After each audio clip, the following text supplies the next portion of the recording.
Hello, Fuel Milwaukee. I see you coming in the room. Hopefully you're in the chat right now. Let us know what you're expecting to get from this conversation. Let us know you're here. My name is Corry Biddle. I am the Executive Director for Fuel Milwaukee, and I want to welcome you all to today's Race Bridge conversation. Today, we're talking about what it means to defund the police. That's a phrase that so many of us have been hearing, but maybe don't have the context or fully understand.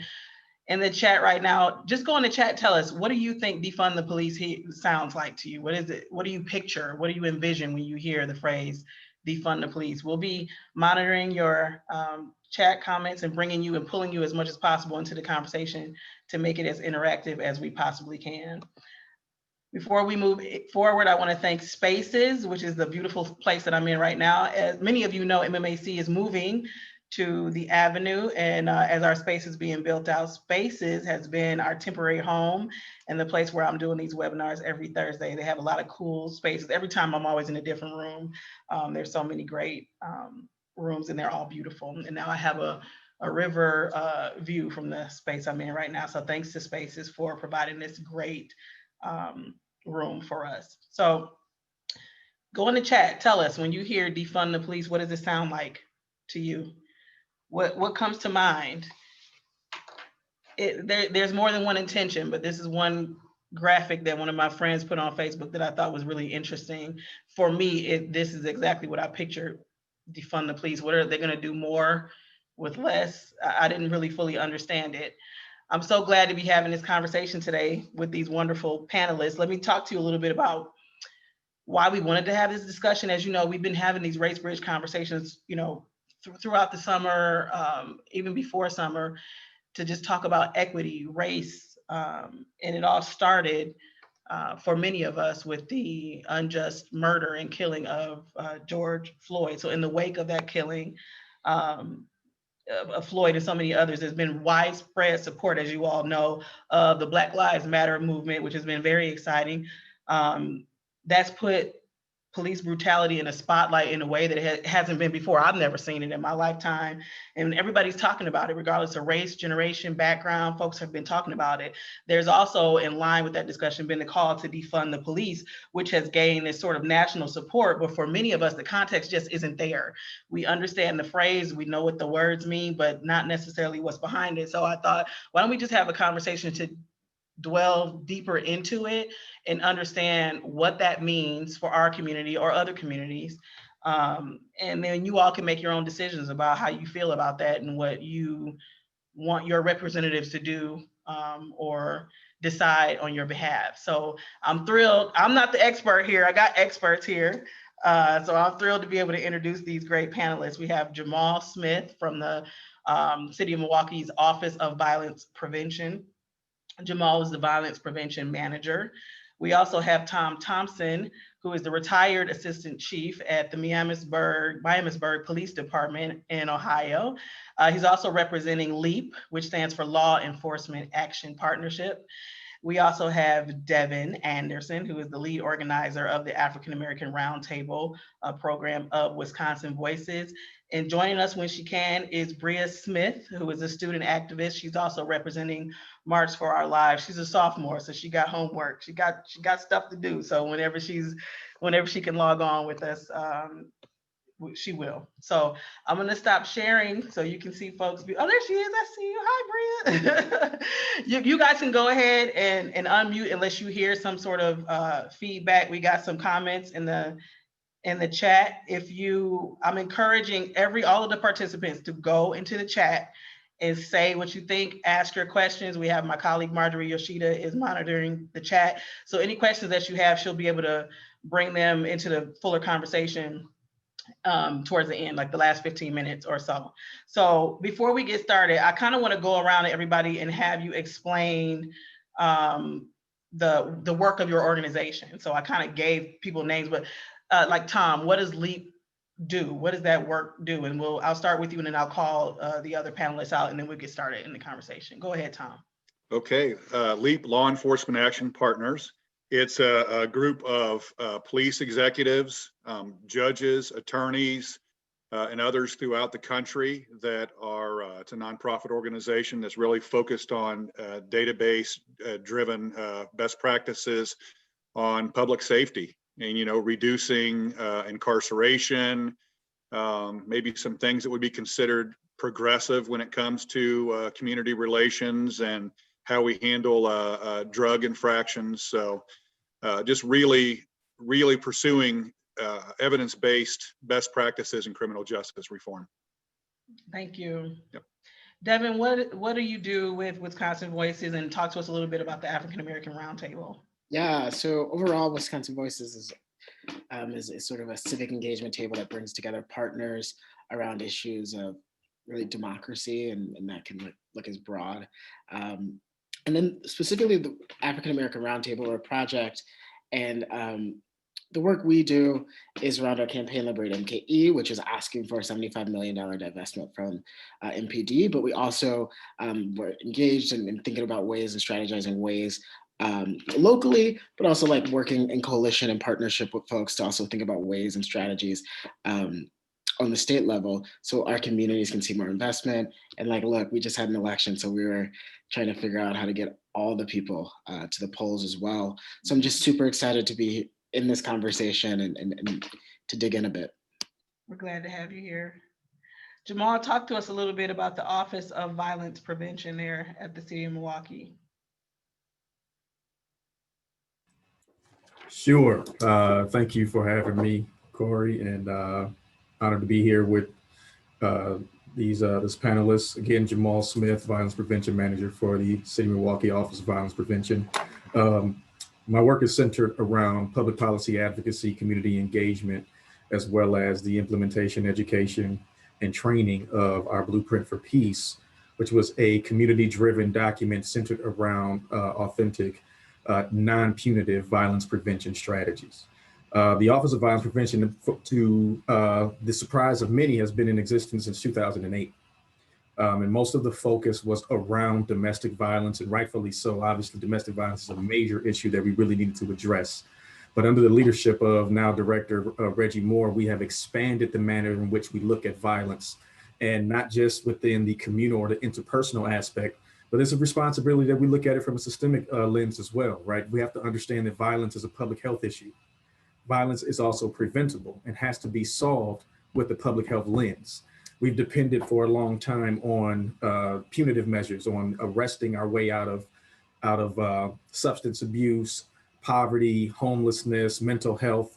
Those have been used as a means to arrest people versus being able to look at the root causes as to why people are engaged in those areas in the first place. And it's really being able to hold systems and structures accountable. Like, we have to understand that segregation is violence, right? Education inequity is violence. A lack of access to quality healthcare is violence. Unemployment, underemployment in marginalized communities, specifically Black and Brown communities, that is violence, right? But the issue at hand is accountability is enforced more for individual action than it is for systemic malpractice. And that malpractice has actually led to the violence that we see in high-risk communities. But we don't talk about that enough. We always look at the symptom of the issue instead of the root cause of the issue. So within this conversation, it's really vital that we look at the ways in which we begin to do more social investment in the ills of the community instead of investment in punitive measures to control the community. Thank you, Jamaal. Yeah, that's why we wanted to have this conversation, because it's so much deeper than what's on the surface. So that'll be very, this whole panel is going to be very informative for everybody involved.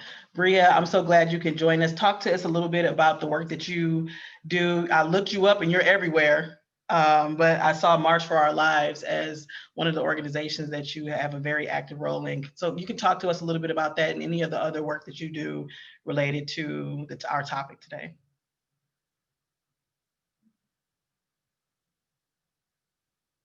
Try it again. We can't hear you. Try it again. Okay, keep messing with it, and then even when we're like, be quiet, Bria, we can't, you're too loud. So don't unmute yourself, just keep messing with it. You know what, go out and come back in. and then look at your mic settings. So as you're doing that, I'll start getting into the same conversation, but don't worry about it. Just come right in. Don't worry about this. Is very informal. So look, the phrase defund the police, as we're starting to get into the questions, has been really polarizing for people. I think even in the chat, some people have a very clear understanding of what it is, and others are sort of like, I don't really know what this means. There's a sort of hashtag or tagline that doesn't come with a lot of context, but the words are pretty loaded when you talk about police work and defunding and what people think that means.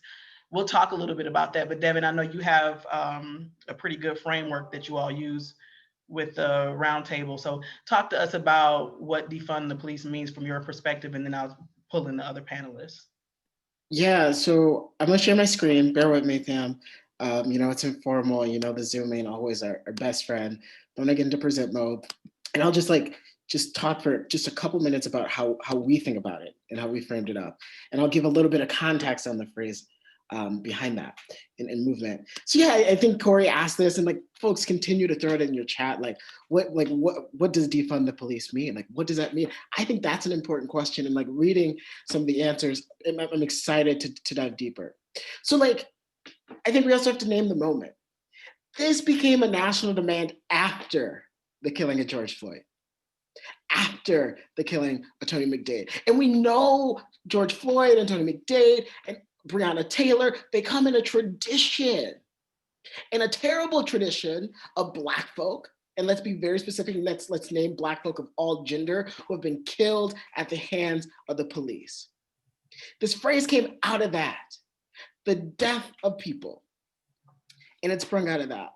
So in this moment, as defund the police became a national demand, it was, definitions were out there, and this is the definition we use. And we got it from our friends and partners who are doing work all across the country. And they said, here are defund police demands. Does it shrink the budget of the police? Does it take money away from the police? If it takes money from the police, does it take money from the police? That's one. Does it shrink the size of the police? Right, we have to name that. We have too many police. There are too many police, and those police, as long as they're police, they're gonna be killing Black people. That's a fact. Does it shrink the scope of work? Right? The former police chief here in Milwaukee, before he was fired or demoted or however you want to call it, he put an op-ed in the Journal Times, and he talked about police are called to do too much. They're called to do too much because they have so much, they have more money than anybody else. And we've defunded every other department in service of police. We've defunded other departments in service of police. We can look here in Milwaukee at the city budget as an example. If you look at the police department's budget over the last 10 years, you've seen that grow while other departments haven't. Does it add to does it shrink the amount of equipment the police have? We have to name too, we're living through a global pandemic. Frontline workers were not able to get masks and equipment to do their jobs and keep people safe. They were going to work and putting themselves in danger in the pandemic, while the police were tear gassing and rubber bulleting people. Does it shrink the amount of equipment police have at their disposal? And does it shrink its power? I think is it taking power away from the police? So these right here, I hope this right here is the definition we use. And we ask ourselves these questions as we craft our demands. Is it gonna take money away from it? Is it gonna shrink the size of the police? Is it challenging the scope of work the police has? The fact that police do not need to be doing everything they're doing. We have to challenge that. Philadelphia's like an example. Just recently, the mother had no one else to call of Walter Wallace Jr., he was dealing with mental health, because we have not invested in mental health in the name of investing in police. We have to be very clear about that. Because she had no one else to call, the only interaction or people she felt in that moment could keep her safe and help her son were the police. And we know the results of that, deadly. So we have to be challenging the scope of work. We have to be taking equipment away from them and just overall challenging the amount of power. That's the definition I'll stop sharing my screen and I'll open it up in whatever way. I'll pass it back to Corry. Yeah, thanks, Devin, for that sort of for level setting that for us. I'll start, Tom, what does it mean? Same question. in your framework? What does it mean to defund the police? So Devin, that was a really fantastic slide. And I think to some people it might be shocking up front. And I saw a couple comments right at the bat, how do you explain this to police officers? And if you do, one of the jobs I've had is I've been an assistant city manager before and been in charge of budgets where you have to properly allocate money to your community where it best meets the community's needs. And in this case, we're talking public safety. So if you really look at your community and find out, here's all the police calls, what slice of that pie, what percentage of that pie is mental health related? What percentage of it is civil crimes, two people upset with each other over a property issue? What percentage are actually criminal investigations and crime prevention? You would find out that that piece of the pie that's actually criminal investigations and crime prevention is smaller than the rest of the pie.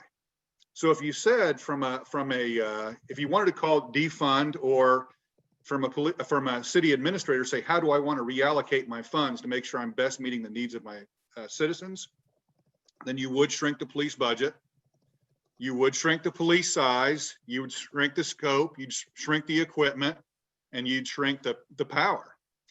And I'll tell you, for those who wanted to talk to their friends that are police, I've spent 25 years plus in policing, everywhere from a patrolman to investigator to chief. And police across this country are every single day taking calls where they're saying, we shouldn't be taking these kind of calls. We're not equipped to take these kind of calls. We don't have the proper training to take these kind of calls. So, and let me give you an example. So mental health. I right now am the executive director of a large healthcare policing department in Southwest Ohio. When they have issues with mental health patients, they call the mental health professionals who have master's degrees in mental health and know all the techniques and the proper ways to intervene and have the right resources for those in mental health. They don't call my officers to come make sure that we're taking proper care of our mental health patients. It's just common sense.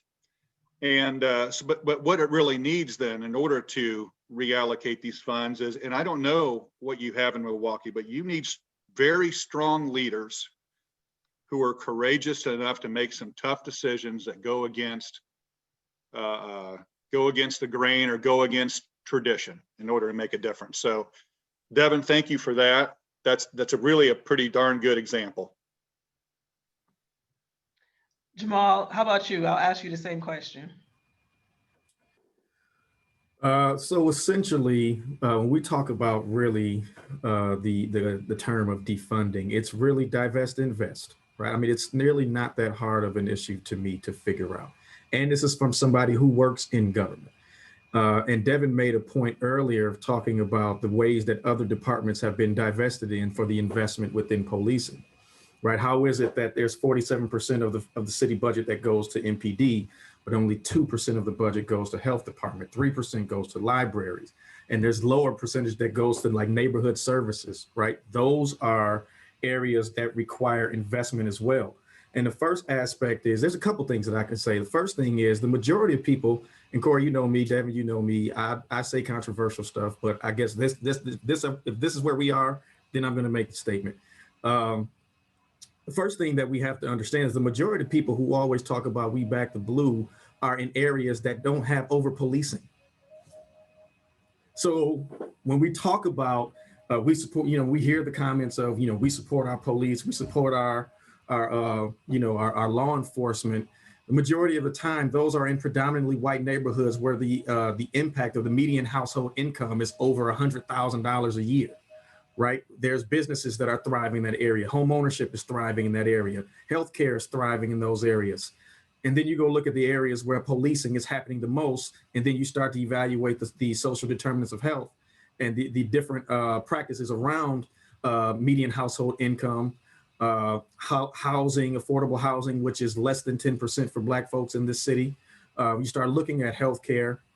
Now you're looking at, the ways in which systems have played a role in bringing about those disparities, and the only response to that has been policing and arresting, right? The second part of it is we have to really define public safety, right? Public safety is not just the aspect of looking at policing.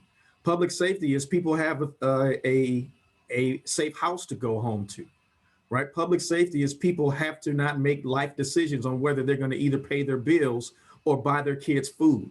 That's also a form of safety, right? So redefining public safety means that we are also elevating the social determinants of health. And that's why we look at violence from a public health lens of saying, we got to be focused on providing opportunities around affordable housing. We have to provide opportunities around quality health care. We have to deal with the impact of unemployment and underemployment. 63% of the city of Milwaukee is underemployed. Now that kills two arguments. One, people think that folks in Milwaukee don't want to work. That's a lie. But the second part of that is people are working, they're just not being compensated the actual wages they need to thrive, not just survive, but thrive, right? So we have to look at all of the different complexities of systemic malpractice and be willing to call out violence within those practices as well. And then we can't continuously depend on one entity that cannot address the societal injustices that have happened. And in all actuality, they've contributed in many aspects to the injustices within respective communities, particularly to Devin's point, Black and brown communities. We got to be honest about that, right? So first is people have to really learn the language and the meaning behind the language and the context of that language. And when we talk about, for example, we talk about the impact of deindustrialization, right? What that did to a lot of cities within the Midwest and Milwaukee in particular, and how that's trickled down from the 70s until 2020, right? That level of poverty has existed. And the only alternative to that was hopelessness, mental health, poverty.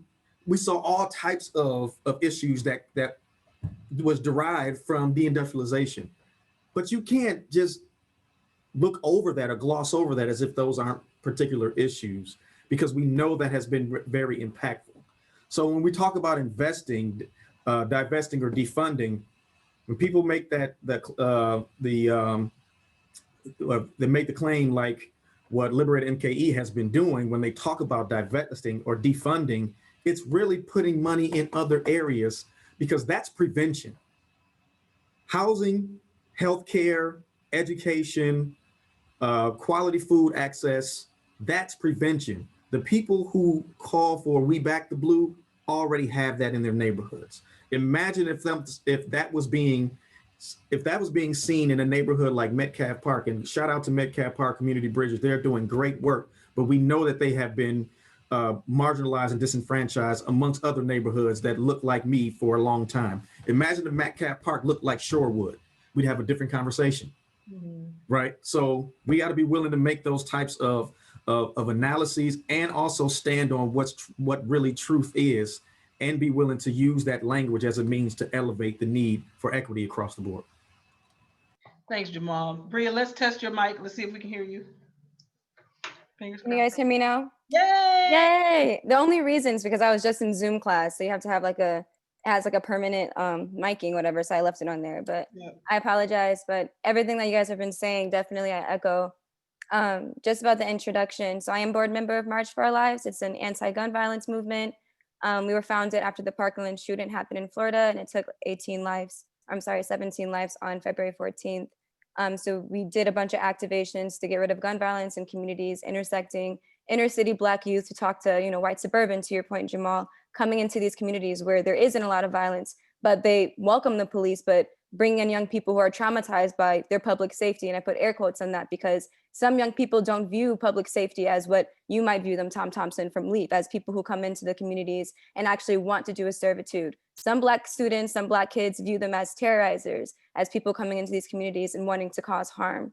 So I think like what our organization does is that we talk about gun violence, but all types of forms, and how it can like manifest in different communities, whether it's police brutality and gun violence by suicide, whether it's gun violence and mass shootings, which only represents 2% of gun violence in total, but gets the most coverage because it has the most white audiences to listen to it.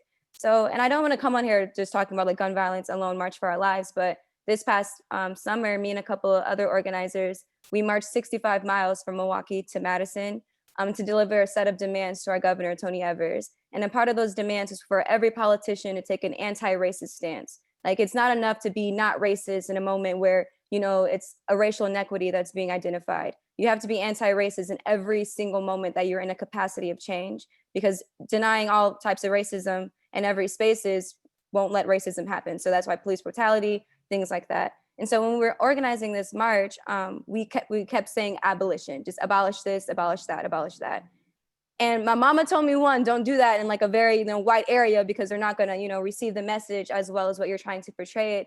But I think to that point, I saw a question in there that the slogan needs to be changed, because when you say defund from the police, you're not saying defund from a racist organization that was founded on anti-Blackness, that was founded on anti-gayness. You're saying, let's just take a little bit of their money in small increments and just reallocate it. You're saying we're not going to hold them accountable. We're going to let them stay in this position, that these things that they were founded in is okay because it's justified and slavery isn't happening anymore. But what we need to say is dismantling all systems, dismantling all corporations that were founded on Black people being oppressed, founded on people of color being oppressed, women, queer people. So what we do as young people, I'm not here representing an organization, but just a small handful of collectives of young people here wanting to create this messaging of reimagination. What does it mean to come into a community and reimagine your public safety? And when you said, Tom, like, you know, public safety can mean a lot of different things. And that's just reimagining in Milwaukee, that public safety also means, you know, public safety of our minds, our mental health. To your point, Devin, when you brought up that example, that was a great example too, because she literally had no one else to call.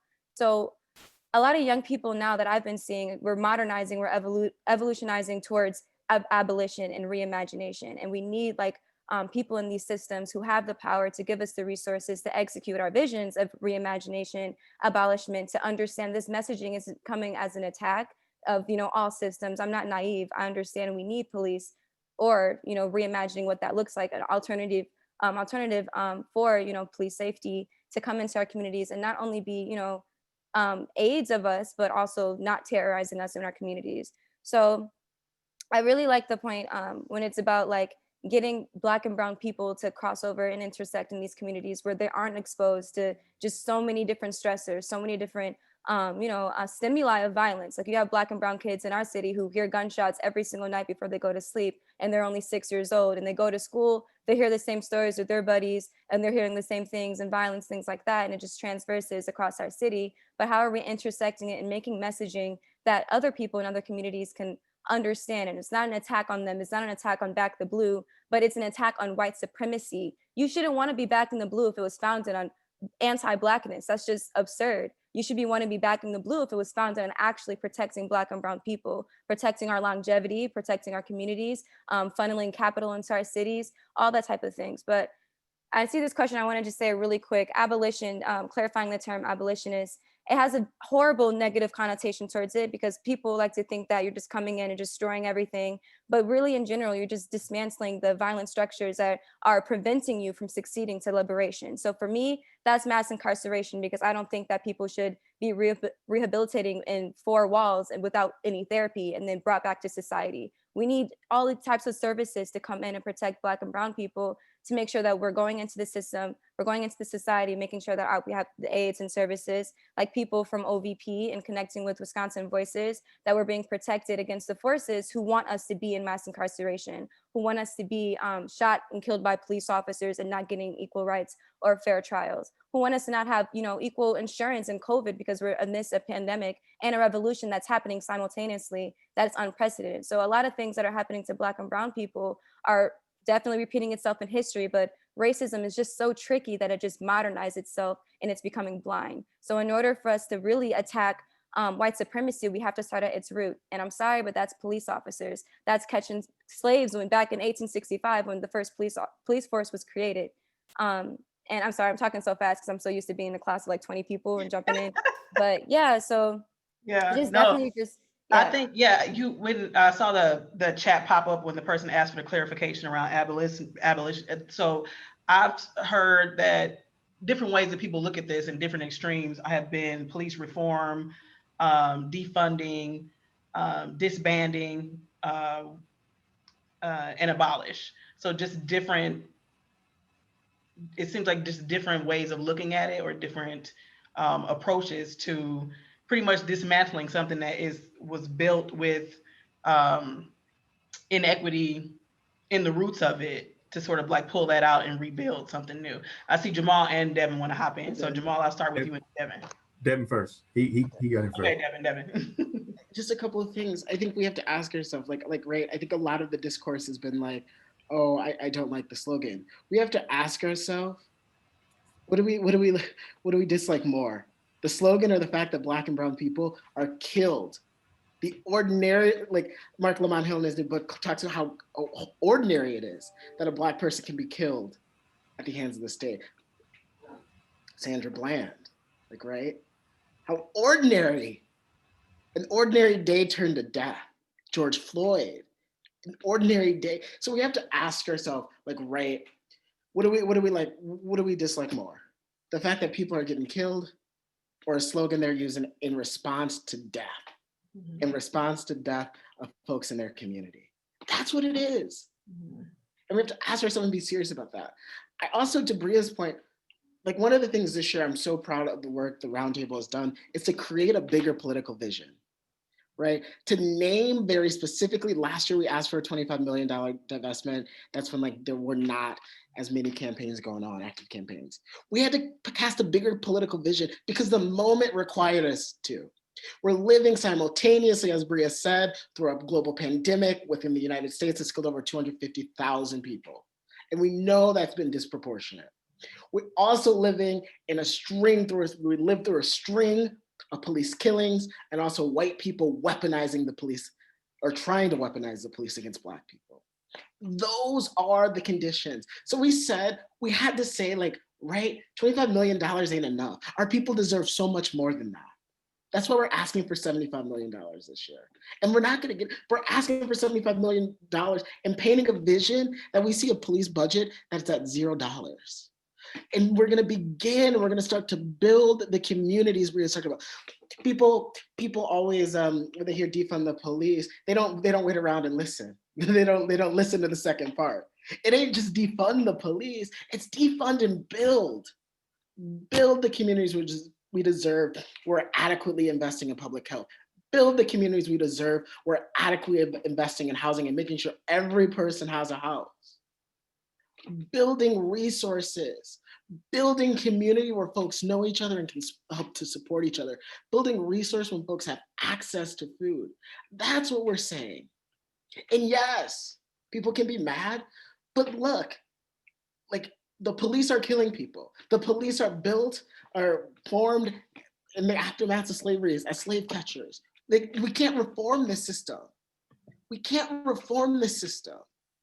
And we have to name that, and we have to come together. And that's what we try to do, to bring people together, to imagine, to take time to imagine what that community could look like beyond it.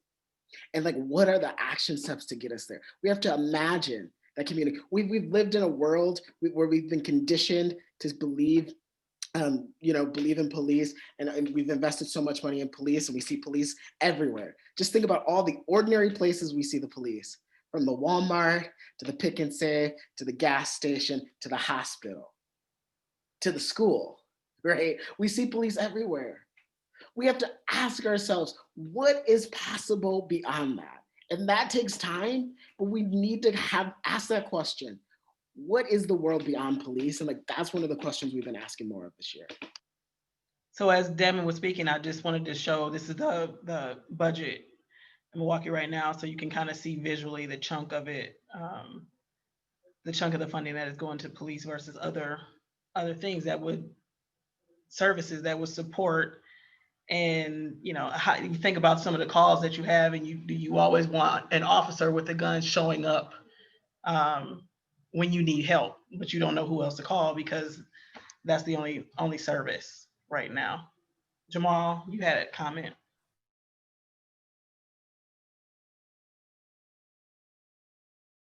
And especially to Bria's point in talking about slave catchers, most people don't understand that the first major public prison was established in 1865. right after what was supposed to be Emancipation Proclamation, right? And the idea was we need to be able to control because there's a population that is deemed to be violent. Now you fast forward that, vagrancy laws were used as a means to say those who don't have any jobs, those who don't have, access to resources should then be arrested and should be put in jail because of the fact that they would just be identified as vagrants. Tell me the difference in the practice in 2020. Right, we're seeing poverty being arrested. We're seeing homelessness being arrested. As I said earlier, we're seeing a lack of job opportunities and people being unemployed and underemployed being invested. And then here's another thing. People have to understand when we talk about white supremacy, the genetics or the whiteness of white is more dangerous than the genetics of white. Here's what I mean by that. Whiteness is a social construction. Right, it was created as a racial hierarchy to establish who would be in power. That was the entire idea around social construction. Has nothing to do essentially with just the fact of your white skin, but creating systems that benefited you because of that. So if we understand the social construction of that, then we have to also understand the ways in which the society has gone on in continuing that racial hierarchy through systemic practices. Right. So when we look at the impact of incarceration, we look at the impact of law enforcement, and how that has continuously been made available and seen. Like to Devin's point, we see police in schools, we see them in Walmart, we see them at the gas station, we see them just riding around the corners. Can we also just acknowledge the fact that they are an intervention strategy, not prevention? When police are called, the crime has usually already happened. If we're trying to get to prevention, then that means we need to do investment in other areas that could lead to that prevention, right? So it's getting people to then understand also that there's been a dependency on a system that was initially created just for the suppression and oppression of Black and brown folks. That's merely what it is. And those who have an issue with the call for us to ask for investing in other areas that elevate public health, instead of this dependency on a punitive measure, then you need to do some introspection as well. Because we talk about abolition. Abolition doesn't mean just within systems. It also means a mental abolition, because you've also been conditioned to believe that this is the model that we should be following, when in all actuality, there has to be a dismantling of the mindset that you have, because in order to justify an action, I have to create a narrative. And narratives have been long created in terms of the violent acts or the violent disposition of Black and brown folks, which has justified the means, bringing about such a dependency on areas like criminal justice system, the law enforcement system, instead of saying, as humans, what people need to understand is that you need to recognize my color, but acknowledge my humanity. Yeah, I may have a different color than you, but I'm just as human as you. And I deserve the fundamental rights that you have. But in order for that to happen, there has to be an equitable investment in all neighborhoods across the board. There should be no have and have nots in a country that lives by laissez-faire, life, liberty, and pursuit of happiness. There should be no opportunities for people to be denied fundamental rights, and why everybody else, other people, other populations get to live off of what is supposed to be the American dream. That should not exist. Right. But we also have to be willing to say, well, what are those necessary components that have led to that type of disproportionate living? Right. And then go after, imagine, to Devin's point, imagine what that looks like as being changed, and then go after that. And then being willing to stand on it, even when you're facing that opposition, because we know opposition is coming. Right. That's why it says racism is so American that when you speak against racism, you're deemed to be unpatriotic.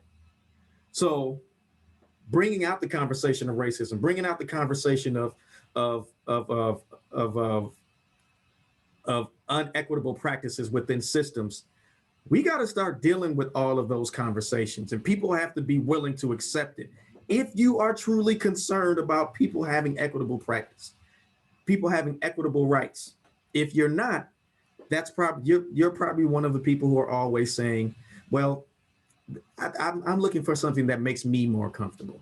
Mm-hmm. We're not here to cater to the privilege within your privilege already. Mm-hmm. We're here to ensure that people have an opportunity just afforded to them, just like everybody else.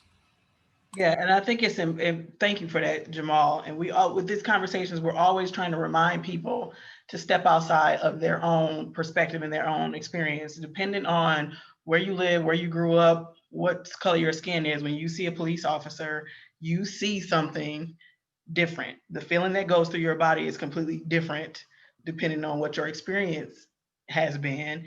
And there are numbers and facts to back it up. It's not just opinion, it's not just conjecture. This is real.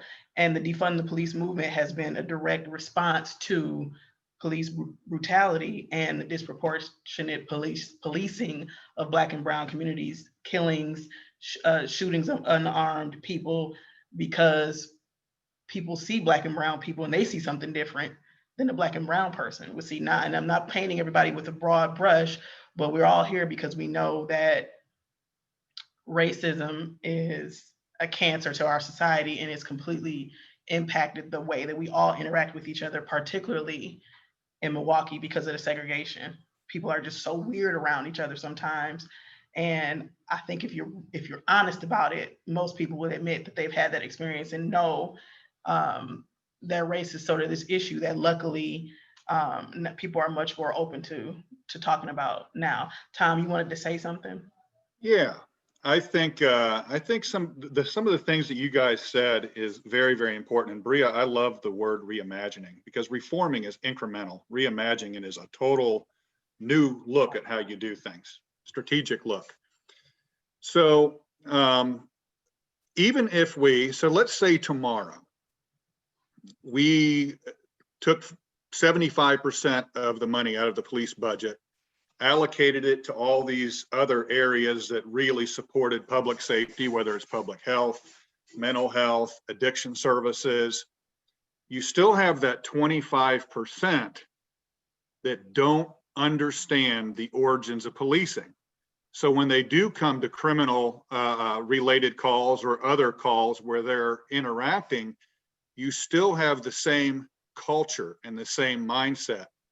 So I think, along with looking at the reimagining or the strategic investment of funds in your city, you also have to look at changing the culture. So I'm white. I grew up in a white home, in white schools, with white parents, white grandparents. Everybody around me was white growing up, for the most part. I had parents that, fortunately for me, made the intentional decision that we're going to invest in people from other countries and other cultures. So I had lots of people from other countries at my house all the time. I was very fortunate. I have a son from Africa. I have 3 grandchildren that are African. So intentionally making decisions both ways to get to know some of the things that Bria is talking about. As a police officer, I've seen some of the things that my son and grandsons and granddaughter have had to endure. I know my daughter-in-law, if the ball goes in the neighbor's yard, they live in a suburbs in Texas, of Houston, Texas. She tells my grandson, "You better not go in that backyard to get the ball out." My son gets pulled over in his own neighborhood in his new truck because he looks like a burglar. So I've had my eyes open. But I think most police officers have absolutely no clue what Jamal and Bria are talking about. What you just talked about, they would have no clue of the origins of policing. They think in their mind, we're just going every day to answer calls and we're going to protect and serve, and the ramifications of their history, no clue. They would not have heard anything you guys said. It would have sounded like a foreign language to them. The ramifications of just them showing up on a call because of that history, or because of the way somebody else has acted, growing up in an all-white community, no clue. So on top of reinvesting, we also have to think about, how do we change the culture? How do we intentionally put mechanisms in place to educate our officers and integrate them with the community so that they can police better when we do have, if we ever did get to that smaller, more narrow version of just criminal investigations. Thank you, Tom. I had little clips and videos that I wanted to show, and I'm struggling with it because I don't want to. Your comments are so good. I don't want to take away from that. So I'm just telling the participants in advance, because most people, if they have to hop off at 3, they hop right off. If you don't, I'm going to ask you to stay, because there's a video that's about 6 or 7 minutes that I'm going to play that will get more into the history of the police and the longstanding relationship that the police and Black folks have had from the very beginning, and the origins have not been about protecting and serving. So I think it's important for people to understand where the roots of the thing, and that we've all been in unconscious bias training at work, haven't you? I have, and I've heard racist comments in the middle of it as it's going on. So there's only so much you can do with training. If somebody is built to be a racist, there's a lot of work, deliberate work, that all of us have to do to unlearn all of the things that society has been telling us over and over and over again. And a couple of trainings isn't going to undo that for someone. And that's terrible when it's a racist grocer, or when your manager is a racist, or when your neighbor doesn't like Black people. But when it's the person that shows up with the gun, who doesn't see a Black family but sees a house full of criminals, it's a little different. So the call to defund the police, even the fact that people have issues with the wording, I kind of understand the strong wording given what they're reacting to. You know, we're reacting to police brutality and the mass killing of Black and brown people at the hands of the police. And I can say that a million times and nobody will blink. But as soon as I say defund the police, it's like we have to really think about what we're okay with saying and hearing and seeing, and what we're not. I think the killing of George Floyd woke up a lot of people because of COVID, right? Like the world stopped and you had to look at it. But how many times have videos like that been posted, and people been talking about this over and over and over again, and nobody reacted? Like, you have to think about that, you know? Yeah. Can I make a quick comment, and then I'm gonna have Marjorie, she's in the chat getting their questions, and we'll pull them out. Go ahead, Jamaal. So, your statement reminds me, when you talk about defunding, the commercial Pure later, Pure Oil now or Pure Oil later. Mm-hmm. So the question has to become, do you want to pay on the front end or the back end? Mm. And when I ask that question, we have to understand that you're either paying millions into an industry through the city budget, or can we start to look at ways to invest that in other areas? Or another aspect you have to look at is, you're paying millions into constant police brutality lawsuits that have hit Milwaukee for the past 10, 15 years, right? That has also been an issue as well. So essentially, you're not just, for those, even if you're not somebody who has experienced police brutality up front, and let's just be honest, police brutality doesn't just mean murder. You know what I mean? Like, police brutality was also strip searches, illegal cavity searches, harassment, right? Just randomly pulling people over. You know, the ACLU report showed that there were over 250,000 unsubstantiated traffic stops from 2015 to 2016. Majority of them happened in black and brown neighborhoods, and the ones that happened in white neighborhoods were still majority Black and brown drivers, right? So you're paying, in terms of brutality, you're paying for that as well as a taxpayer.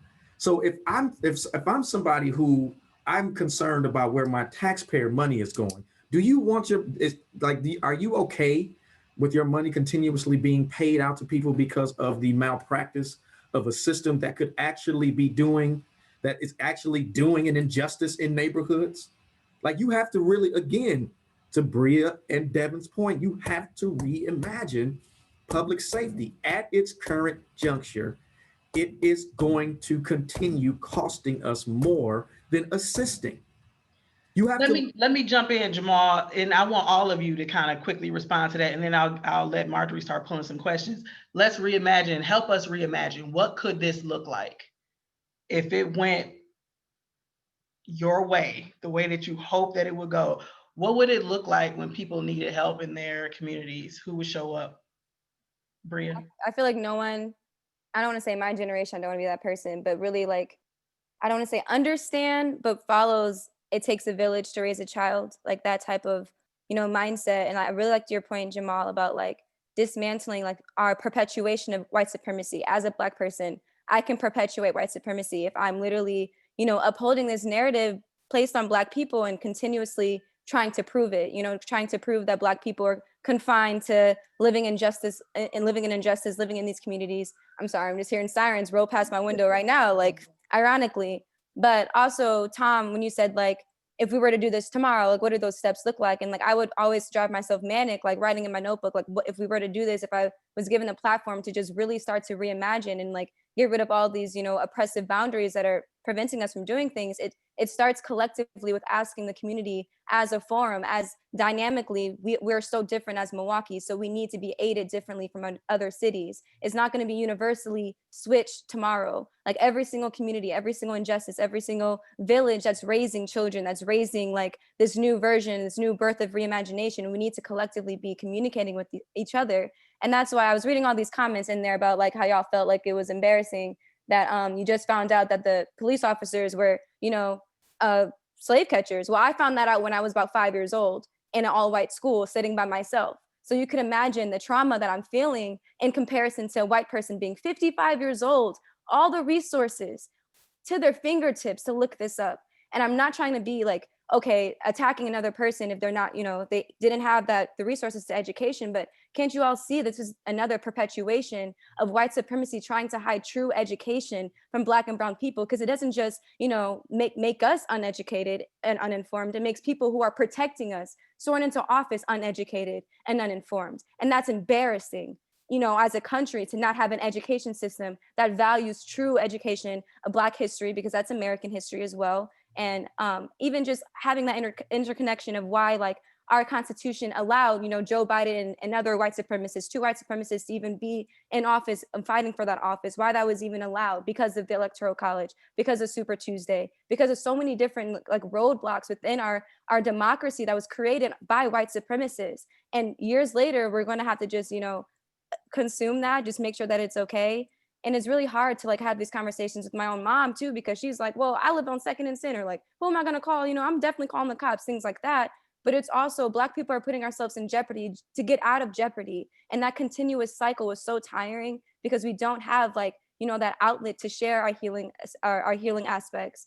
And even like, sorry, and Jamal, I really wanted to cover what you were saying before in like my quick little time, but how important it is to identify like these aesthetics of white supremacy too, like within our city. Like we see so much happening that's being promoting on an agenda. So if it's like Black and brown people, Black and brown young people trying to come into conversations, the platform, we're not giving resources, we're not given a seat at the table because we're deemed as people who aren't intelligent or aren't entering these spaces of knowledge, but we're literally living through it. They're relying on 18 through 25-year-olds to carry the election. They rely on us to do so many different things to better our democracy, but don't invite us to the table to speak about what we could be participating in or contributing.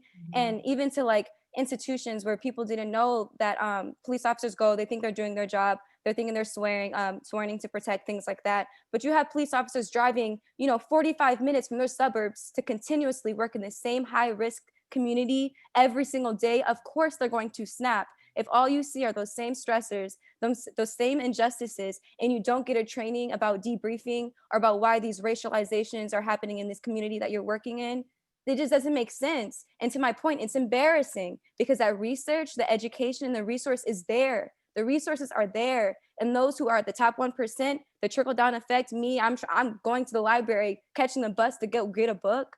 Like people who are able to have these resources and can utilize them in their capacities are not uninformed. They're choosing not to. That's the only difference. They have the privilege not to. It's not because they feel like they're not uninformed. They can literally go Google this. They can look up answers, turn on the news, connect with another Black and brown person in the community. And if you're really trying to understand reimagination, it's putting yourself as a person, as a reflection of another person and not wanting to harm them, and reimagining together as a collective what the next steps are. For me, it's making these resource hubs, like all these organizations in Milwaukee that don't speak to each other, but do the exact same work. We could all be communicating and creating a national agenda to to give to Joe Biden and Kamala Harris when we're going to have a different administration. We could really be holding so many people accountable, but because of that lack of communication, that lack of collective effort, and really understanding why people have these biases or these internalizations and things like that, really connecting with the 55-year-old white man who lives in Brookfield about what he feels, why we can't say abolition. Like, why is that an insult to you?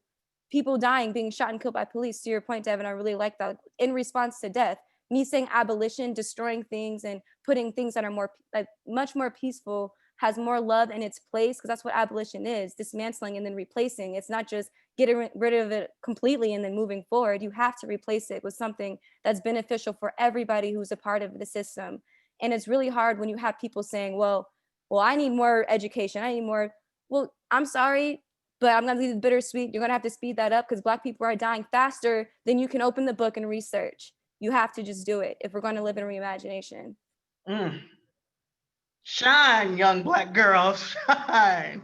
Amen. You know, a Amen. good question is, how do we put those mechanisms in place to make that happen?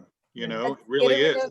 Oh, sorry. That's to your point. It starts like when you're younger. We have so many different people in the Board of Education that shouldn't be there, people running for office that shouldn't be there. Absolutely it's right. Putting young people who are in the same conversation as us, putting Devin in leadership positions, putting Jamaal in leadership positions. And instead, we want to funnel money and embezzlement and give people endorsements because they know they're going to protect their privilege, and we have them into office. And that whole entire cycle just perpetuates over and over because we have all the Betsy DeVos's out there, terrible people on Board of Educations that are preventing true history and true education. And that's when we need to start identifying that. So tomorrow, if you want to go into your job and give everybody, you know, different packets of the history of police origins, maybe they want to reevaluate their job and maybe they want to quit and reimagine something else. That would be my next steps. Like if it was all in my power, I would definitely have that like ability to just let police officers know this is what you're signing up for. White, Black, whatever, you are still white supremacists in this office perpetuating a system of violence that has been happening for 400 years, continuously happening. Sorry, I don't mean to just keep. No, so they voting for you, Bria. I want to give her a good example of what she just said. Okay.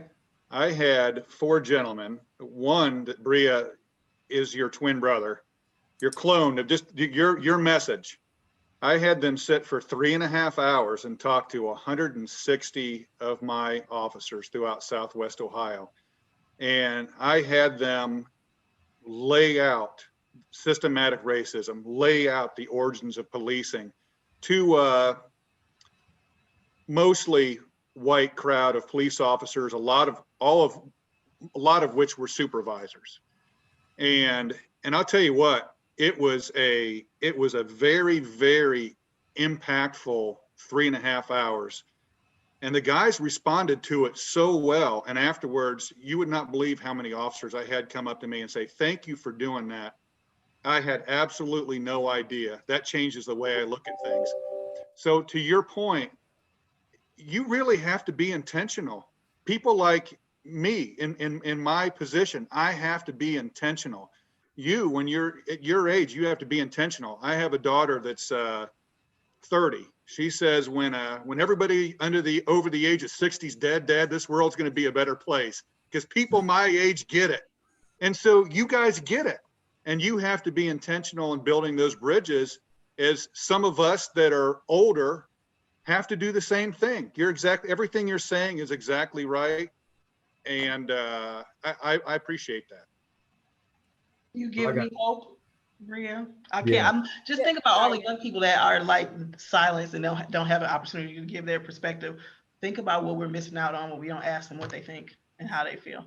So I had a couple things to that. One, Bria, you're not just going to say me and Devin should be in leadership positions and leave yourself out. We're not going to accept that. The second thing of that is, and I think that type of education leads to like political examination and laws that are in place. For example, most people don't understand the Citizen United legislation that allow for campaign funding to be placed into a lot of these different funding or these different campaigns to elevate political agendas. Right now we're seeing, and the Citizen United legislation came in 1999, right? We're talking about just over 20 years, right? So that type of legislation, now you're able to see people like the NRA or others that are able to put money into campaigns to elevate an agenda that may be at the detriment of others. Right. So what Bria is talking about, what Devin is talking about, and what Devin is doing in terms of the African American Roundtable, what Bria is doing in terms of March of Our Lives is it's one about this civic engagement, right? And being able to educate people around laws, around the budget process, because we know that the budget is a moral document, right? Being able to educate people around the different practices that have existed both historically and in its current context. All of those practices need to happen. But then two, we also need to be able to examine laws like when we talk about police involvement or police connection to neighborhoods, realizing that the residency requirement was lifted and that was done at the state. That's not something that was done in the city or the county, right? So getting people to understand all laws of government, how all laws of government impact you, and what are some of the mechanisms in order to step in? Because I saw that there was a question asking, how do you get people to understand or fight for safer communities if police are limited?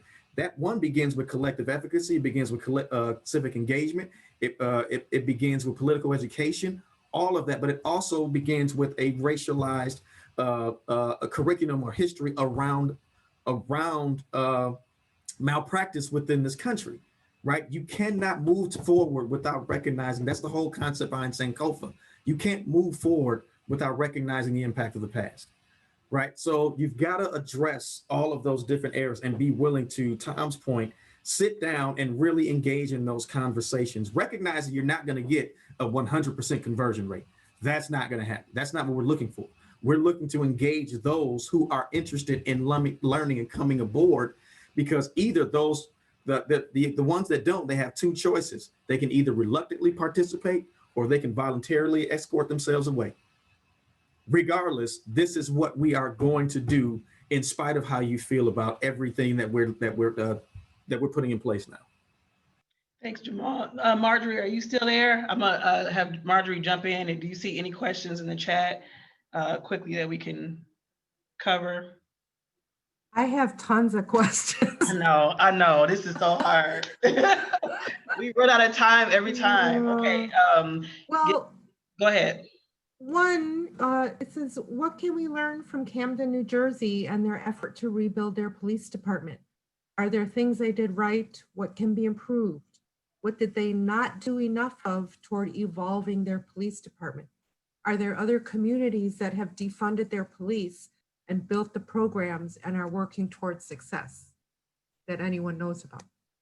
So Camden that's one of the few places that have effectively, that has gone through the process to defund or disband. So you guys know better than I do, but I remember reading about that. Yeah, that's a great question. So yeah, Camden came into the news, I think around the time, I think some of the council members, the majority of the council members in Minneapolis said they were gonna disband their police force. And the Camden, from my understanding, just reading about it recently, is they disbanded their police force, the city police force, and made, if I have this right, they made everybody reapply and pass a test, like a psychology or psychological evaluation to get their job back. So, right, they're still police, they're just in a different agency. Another thing they did in Camden, and I think I have an article somewhere that I'll throw in, is they also are using more surveillance, like more cameras to do that. And we have to reject that too, right? We have to reject that too. We have to reject these red light cams and all these things just as another way to criminalize, fine, disproportionately our people. We have to reject those. We have to reject cameras on every corner. It's just as a way they end up discriminating and harming Black people disproportionately. Like, that's the reality. And so like that's one of the big things. Like, we have to push back on that, and like on sort of these co-opted versions of our message. I see a world, and I know it's possible, a world without police. Not nicer police, a world without police. I see a world that is possible, that I don't have a camera on every corner monitoring how I'm moving through the world. I see that world and I believe it is possible. And so we have to name that, stay like firm in our demands to defund, dismantle, and abolish police and policing. And I want to make the distinction between police and policing. Police is the officer, policing is the idea, either through surveillance or like whiteness, that I can control what you do and the way you move in this world, the way you interact with this world. I can control, follow you, stalk you, and the way you interact with this world. Like, right, we've seen an example of that in New York City with Amy Cooper, where she thought she was policing, right? Trying to limit the ability for a Black man to enjoy the world, the same world she's like living in. We have to like name both of those things. And to Camden, like I said before, I don't like, that's not the vision I'm seeing. I'm seeing something much broader, much more robust, and a world truly where we're free from police and like policing, which is surveillance and surveillance state that we're seeing more of. Thank you, Devin. Marjorie, you have another one? Yeah, this might be a question for Jamaal. Is the $9 million federal grant that the mayor wants to receive inclusive of mental health and preventative services, or is this for more police? The latter. Essentially, this is coming from the Department of Justice as a means, and it was really contentious. And I know, the Roundtable led movement around not supporting the 9 million, and I understand the absolute reason why. And other organizations outside of just the Roundtable were showing their lack of support for this 9 million because it's not being invested into mental health services or prevention services, but it's just putting more cops on the streets. And I guess the issue really becomes, at what point do you have to keep banging your head against the wall before you realize that it hurts and that there's blood coming out your head? That's pretty much what the question has to become. And can I jump in and just add a little bit more context around that? And I think to tie into to Bria's point earlier, so the COPS grant, that this money would be used to hire and pay for 30 more police officers as movement, as folk, everyday folk have said, we don't want no more police. So it'd be paying for them for 3 years. But the origin of COPS, which is community-oriented policing services or something like that, that's the grant. The origin of that grant, it comes out of the 1994 crime bill. Like, right, the cops, this idea of community policing it, and like, right, this office came out of the 94 crime bill. The person who was a lead sponsor of the 1994 crime bill, which had a lot that gave, that helped militarize local police force, build more prisons, is the president-elect, Joe Biden. mm-hmm. So we have to understand that all of these things are connected. And we have to be ready and willing to mobilize and say, Joe Biden, we want to see this repealed and replaced. And I know movement is already working on that. We want the 94 crime bill not only repealed, we want you to name the harm you've done to our communities, and we want to replace it with a community-led plan. And so I think like that's something I think I'm in conversation about doing some political education on in Milwaukee over the next couple of months about like just the impacts of that 94 crime bill. We're still seeing it today. We're still having to mobilize against something that was passed 26 years ago, and how we can move forward and people in power can make amends for their mistakes. See, Devin, I was going there because I know also the VAWA came out of that as well. The violence against women funding came out of that as well. But what I was getting to was the whole idea was trying to create, when people look at the Omnibus Crime Bill of 1994 and obviously the impact of the mass incarceration, the community-oriented policing came out of that, which is what Devin was saying and I was getting to. I know he was excited to get in. I know Devin. But the whole aspect of it is essentially because, again, as we've said earlier, there's such this belief in the integrity of morality of policing, which obviously varies based on experience, that there must be some form of presence. And that's where this type of funding continues to come from. So we've actually been working instead on, there's a model in Oregon that's called the CAHOOTS model. And the focus of this model is essentially for the response to be when in terms of mental health concerns, that there are actually licensed counselors that are dispatched to that area first before there's any law enforcement practice. This has existed in Eugene, Oregon for over 30 years. In 2019, they had over 24,000 calls. They only had to call the police 250 times. Now, when you look at the number, that's just 1%, right? So the majority of the time when there's calls for licensed counselors to a mental health crises, they're able to escalate it. Why? Because they have the training for that. Police don't have the training for that. So we can't keep calling them to issues when they don't have the solutions to deal with those types of concerns. That's another example in terms of divestment investment or defunding, right? Mental health counselors are trained to do that work. So if we understand, and I'm sorry, the name of the Oregon model again is called CAHOOTS. It's CAHOOTS. But there are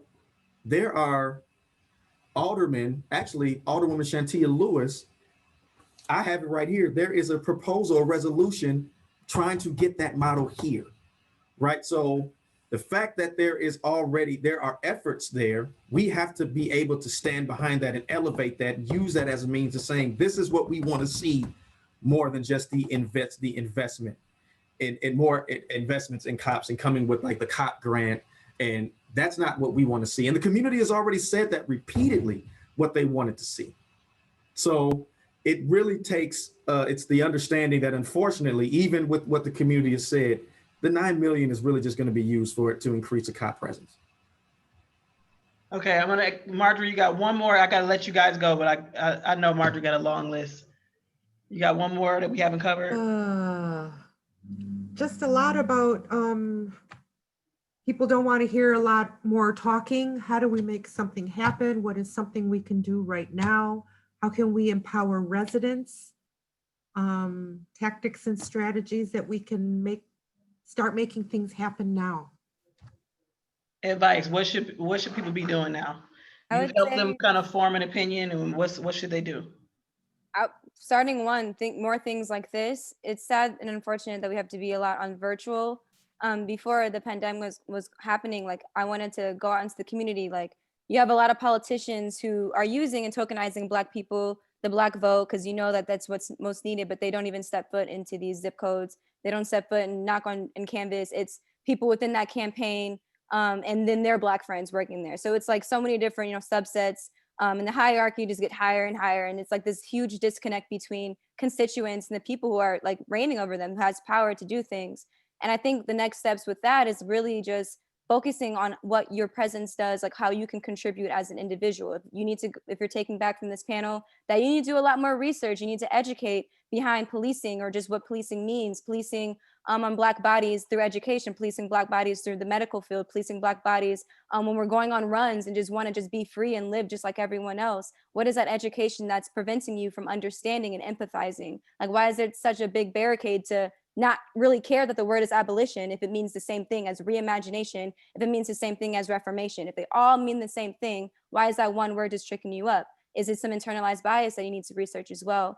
I think it's just a lot of different things of getting just the community together. And it's like I said before, it's so hard now because of COVID, but that should just be a bigger, we're in a state of urgency, in a state of emergency. I'll go to work and I'm just like, Mom, I'm just so like frantic all the time. She tells me to relax, but I'm like, how is no one seeing this, turning on the news and seeing how urgent we need to do things, how we need to push and mobilize faster, because we are living in a pandemic, but that just exploits Black and brown people even more. And you can see like the injustices from what was happening before that just emphasize at higher rates. People are out of work, people don't have any place to sleep, and it's getting cold out here. So many different things that we didn't think about before just being hyperalized because we're amidst a pandemic. And then to your point, Devin, like you have so many different people in these spaces choosing to be your allies, but instead I like to rephrase the word as accomplices, because I'm not making this liberation just for myself. This liberation is for my niece, it's for my children, it's for other white people who are also being, hurt by white supremacy, because it doesn't just hurt Black people, it hurts everybody. White supremacy hurts poor people, it hurts people who are queer, it hurts people who haven't gotten a degree in this certain education field as someone else. So it's really just like making sure that people have an understanding, like keeping that foundation, making sure that our community is good first. We're collectively having a forum, having healthy conversations, uncomfortable conversations with police officers. To be honest with y'all, like I will tell a police officer to his face, I think you should quit. I think you should reevaluate your job position because your job position was founded on my existence not being here. I think you should, educate yourself and really understand what, researching and being a person who's not coming into communities to terrorize, but coming into communities to aid, to serve and protect, like you guys were promising, like America likes to brag about. We have so much defense, but we don't have unity. We have so much defense, but literally our narrative is violence. That's embarrassing. Why are we actually finding patriotism in that? So really just reprioritizing what human life means to us, like seeing each other as reflections of ourselves, because not only if we do that, like legislators will start drafting research that actually promotes Black and brown living, longevity, will promote or have research that will actually have, young people coming into spaces and giving us the resources. And I think someone said before, like our generation will be the next generation to save everybody else. Like, I don't like when people say that to me. I don't like being told that, I have a long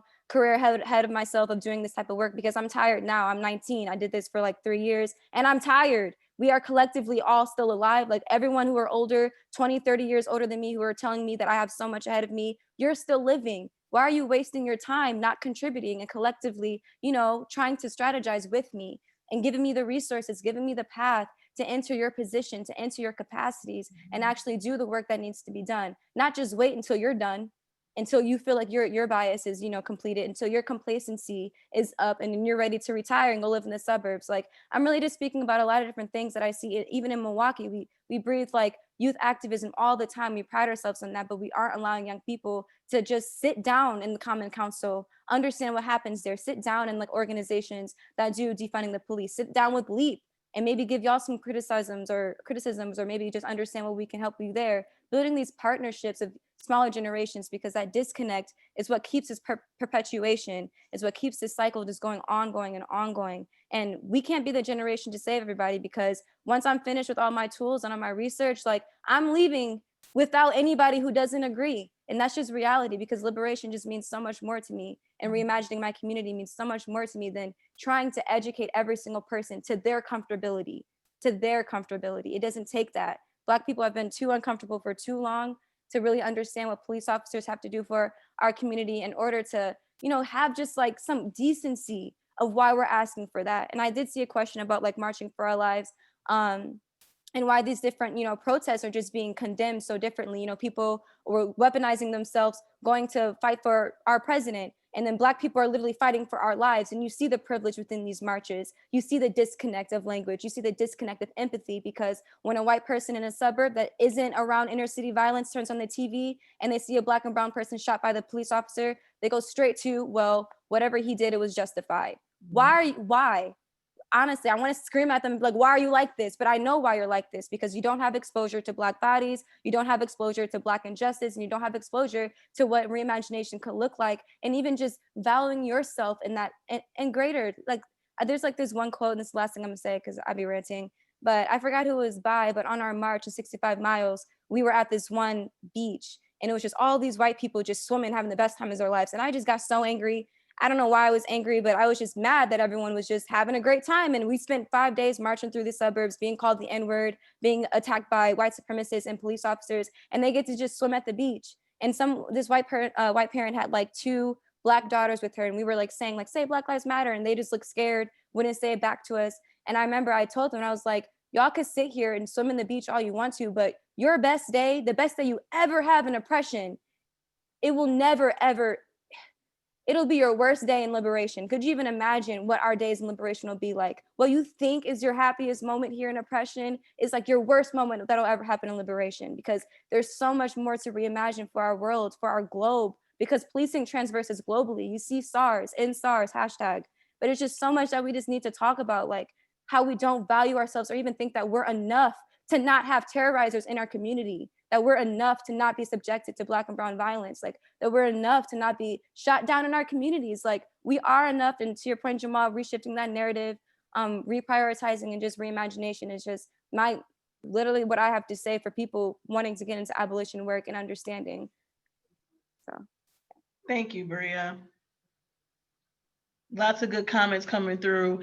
Okay, so somebody they want to write a letter about this. They want to do something. What's your best advice? What should they do? Tom. You know what I'd say?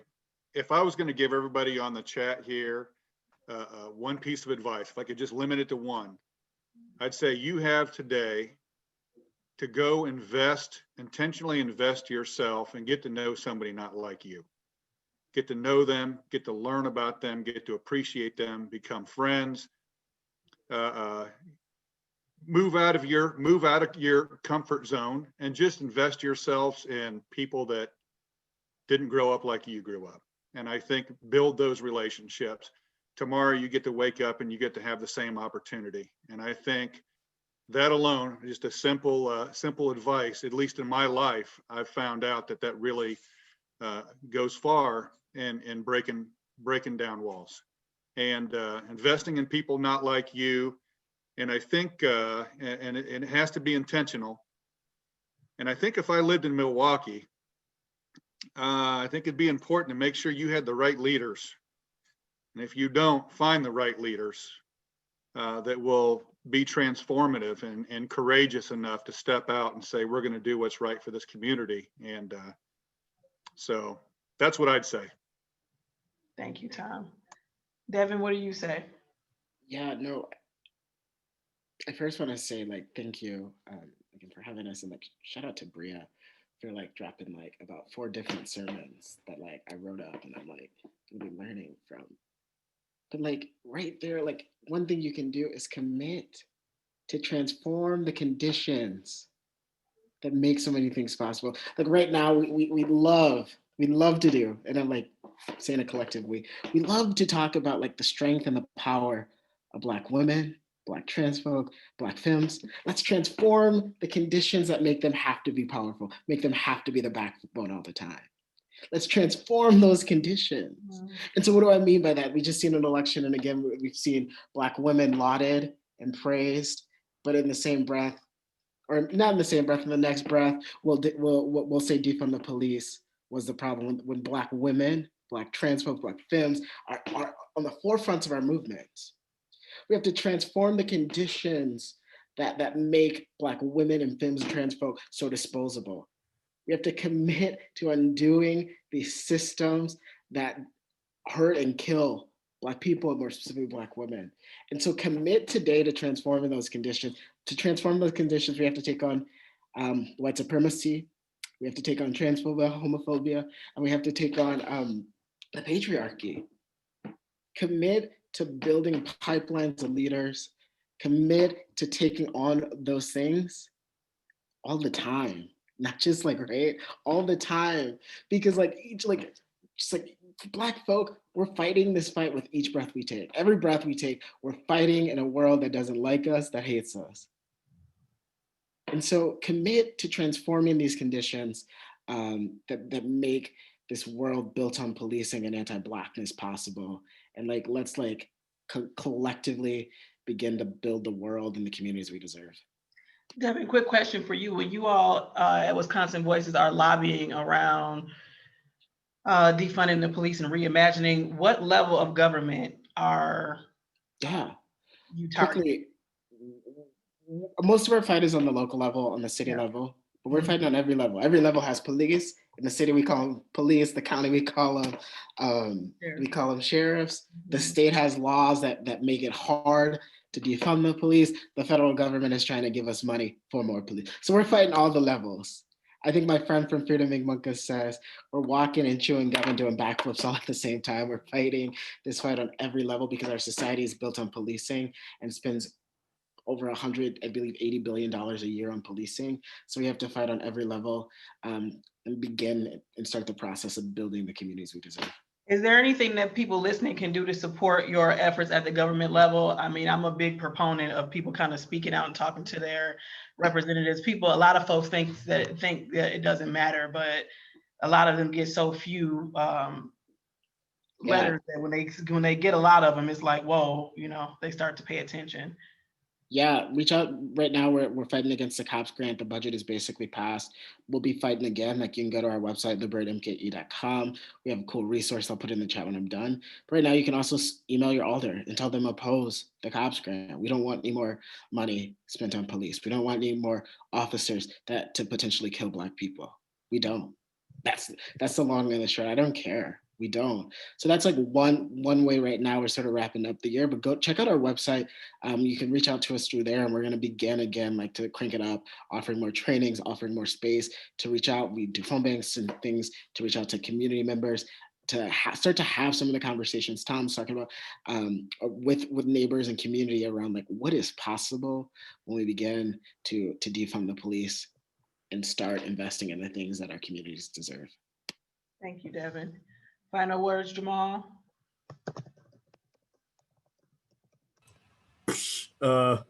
Yeah. Sure. But being truthfully honest, man, I struggle with the notion of people saying, I'm tired of talking, let's get to solutions. And I struggle with that as well. How the hell are you gonna get the solutions if you don't even know the enemy that you're facing? And if you don't have the explanation or the proper context or the historical context of the enemy that you're facing, how in the world are you going to get the solutions? What are you solving? What are you changing? How can you reimagine if you don't know what you're dealing with and you're trying to change from? And the complexity of that of those systems that have caused that oppression towards a particular body of people. You can't get to that point. There was a point I used to always get mad when I would see anti-racist leaders like Tim Rice, Peggy McIntosh, Jane Elliott, Robin DiAngelo come out and speak. And these are all white anti-racist speakers, writers, and all. And they used to piss me off. And the reason why, because I would say, what the hell is this white person saying that Black folks didn't say all the time? Then I had to think about it. They can reach areas that I can't go to, Bria can't go to, Devin can't go to, some areas we can't go to, but they can. So if you have a message, if you're able to speak to, like what Tom was saying with his officers now, he has 160 officers that can now go to respective areas and have that conversation that we couldn't have, right? You need that. There's no way that we can get to solvency without first analysis and exploration. That takes conversations. A lot of what Bria said today, I'm willing to bet the majority of the participants didn't know. And the reason why is not because it's any of your doing, it's just because you weren't exposed to it. A lot of what Devin said today, a lot of the participants on here didn't know, right? He gave a whole scope of defunding the police, and people looked at that and said, you know what, that makes sense, right? But you don't have that if you don't have these conversations. Right. So I get why that's frustrating, but at the same time, it took generations for it to get to the point that it is. We're not going to solve, this isn't the Roman Empire. We're not going to solve this in 3 days. We're not going to be able to rebuild this in 3 days, right? But it's going to take a concentrated effort and a long-term commitment. So those conversations are needed. The strategizing is needed. The education is needed. That has to happen in order for you to truly be able to understand and face the enemy flat out. And then, I'll take what Bria said in terms of agitators even further. We need co-conspirators. I need to stand right next to me and be willing to get in the trenches just like me. And if you're not willing to get in the trenches, get the hell out the way. So, but people won't become co-conspirators if I don't first understand what the hell we're about to fight. That takes these types of platforms, that takes extensive conversations, education efforts, personal education efforts, as well as these types of meetings as well. So it's just going to take, it's going to take those concentrated efforts in order to make that fundamental change for me to reimagine.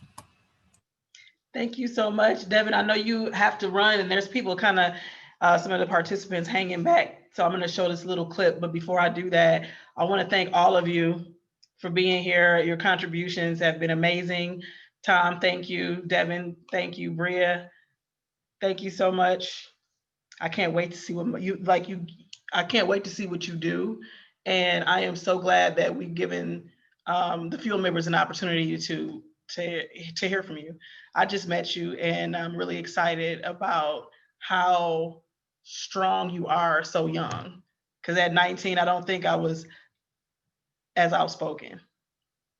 So it takes a lot of work and a lot of reading and a lot of thinking and a lot of effort and energy. And I can see that, and I appreciate that. And you give me a lot of hope for our young people who haven't had a platform yet. So we'll be working to give them more opportunities. Thanks, everyone. Yeah. Thank you. Jamaal, thank you so much. As always, your contributions are meaningful and thoughtful. And I think, obviously people got a lot out of this conversation, and I'm so grateful. Tom, all the way from Ohio, coming to Milwaukee and sharing your knowledge. I appreciate you. I appreciate you. Thank you. And thank you, Bria and Jamaal. Thank you. Okay, so I'm going to share my screen. I'm going to show maybe 2 or 3 minutes. I put the link to this video, both videos that I was going to show, little parts of them. I put the links in the chat. So if you want them, pull those links. If you want to hang with me here and watch this these clips from this video, please hang with me, because it's very, very interesting. Supposed to protect and serve, but has that ever been the case for Black Americans? Today's baggage: how slavery helped create modern-day policing. Let's take it back to 1619, when a group of several hundred Africans were kidnapped from their village, forced onto a Portuguese ship, only to be stolen by English pirates at sea. After a voyage filled with horror and death, what's referred to as some 20 and odd Negroes arrived in the New World and were sold in a place now known as Virginia. Yes, enslaved Africans were in the New World before your beloved Pilgrims. These few Africans survived the perils of the transatlantic slave trade, which had been underway since the 1500s in the Western Hemisphere. During the slave trade, Africans were captured and forcibly brought to the Americas in ginormous numbers. Historians say that from 1526 to 1867, something like 12.5 million enslaved people were stolen from Africa and journeyed to the Americas. Only about 11 million arrived alive. Back to 1619.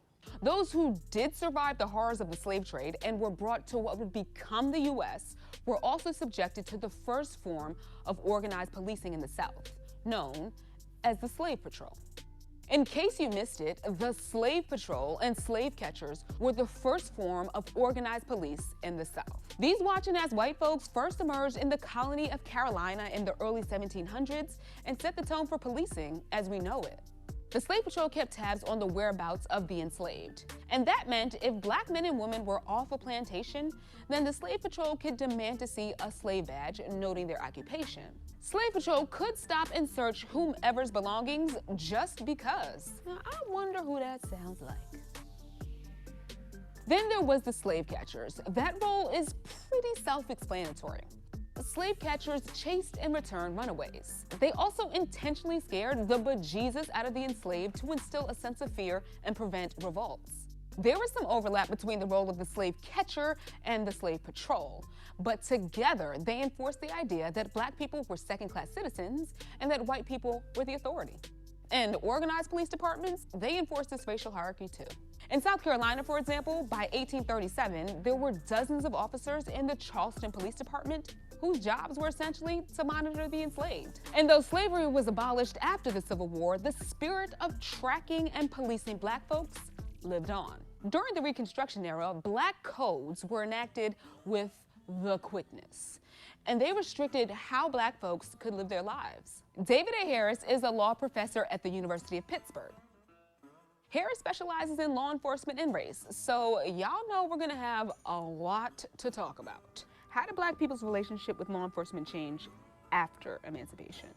Law enforcement often was cast in the role of enforcing Jim Crow laws and other kinds of laws aimed at maintaining the racial caste system and at keeping Black people, quote, in their place. So law enforcement, to the extent it existed, would be one thing for white people and another entirely for Black people. It was aimed at maintaining the racial separation that existed in their system of racial privilege for whites and second-class, at best, citizenship for Blacks. And this only exist in the South.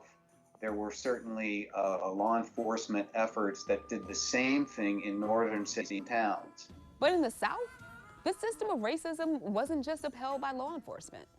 Vigilante groups like the Ku Klux Klan played a massive role in terrorizing Black communities.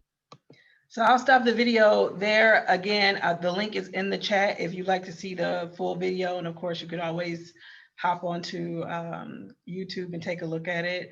There's a lot of good information on YouTube if you want to learn more about defunding the police and different ways that people envision doing that. I encourage you to do some more research and keep coming back to the Race Bridge Conversations. As always, we're going to be here every Thursday. I think we're going to go all the way through November, and we'll see what happens once we get to the end of, no, we're going to the middle of December as far as, yeah, we're going to go through, we're planning to go through the middle of December, so we'll see from then. Then we'll be having professional development boot camp coming up, and we'll move on from there. Sure, I'll put the link, somebody asked for the link to the film again. I will put that there for you.